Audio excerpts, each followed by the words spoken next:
Bishop Sheldon abiraryo mjenyu mukora ha mukoro gukendere mpaka z'orujungu ahabwa amashomero agari hansi ya Ankole Diocese. We have a common problem, which is climate change. How they address it and how we address it. Who achieves more? When you train a person from a very young age that climate change is an issue that you must tackle as a person, what else is going to affect you? Such a person grows with such a mindset, they are more likely to grow up into climate concerned citizens. If you realize that even the largest part of combating climate change lies into the hands of the community, rather than schools are majorly investing to make it compulsory, we assume the greatest option standing and saying, do not go only into schools, but also come into the community. In other words, if you don't go into the community, then what you're doing will go in vain. If you are to combat climate change.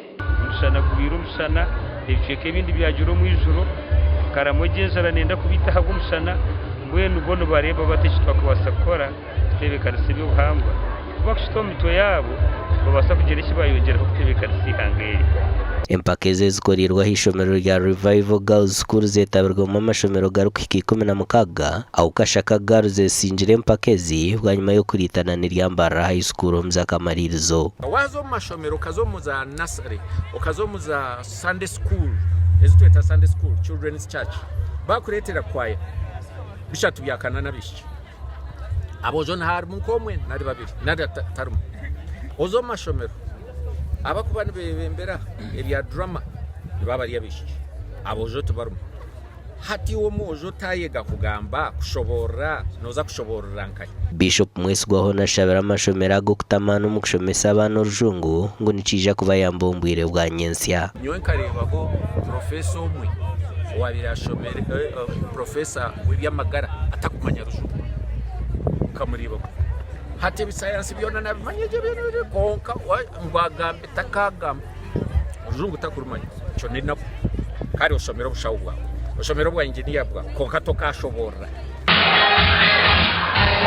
Babeje betabiro mu mpakezi basimire diocese ya Ankole ahabwa entebekanseji debate zerizo mbwengo zazinde kutubonera ya sato twatwaye chikopo utuzo zasingaye kubonera.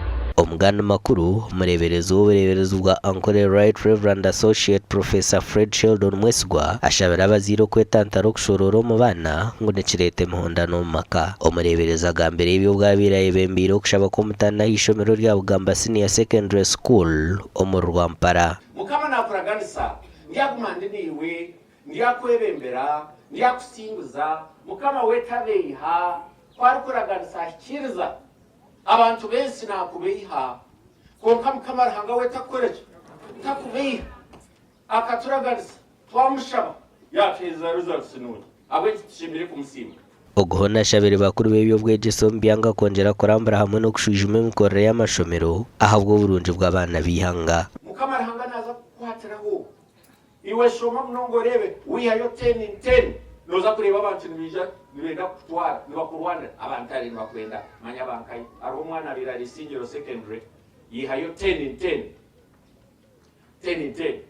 okubali nibamurwandira amashomero ngamurwandira bona ngamurwandira kandi bambe no mworo tayino kwali Bugamba secondary twinaha ikwatanisa yonerije abazire bakwatanisa n'abakamabishomero bakuru bishomero bakwatanisa na foundation body no tusimira bishop witu nichakwizira katushabira akatusimisa. Bishop Sheldon wa atari umuhuru yo kutahera amashomero agari hamusinje gwe kanisa okushaba nabo hamwe no kuganira nabeji nekigenderwa cyo kwinegeza by'ubwejeso mu cyanga ca Ankole ahabwa TV West nde era akiza na Abdukalim Sengendo.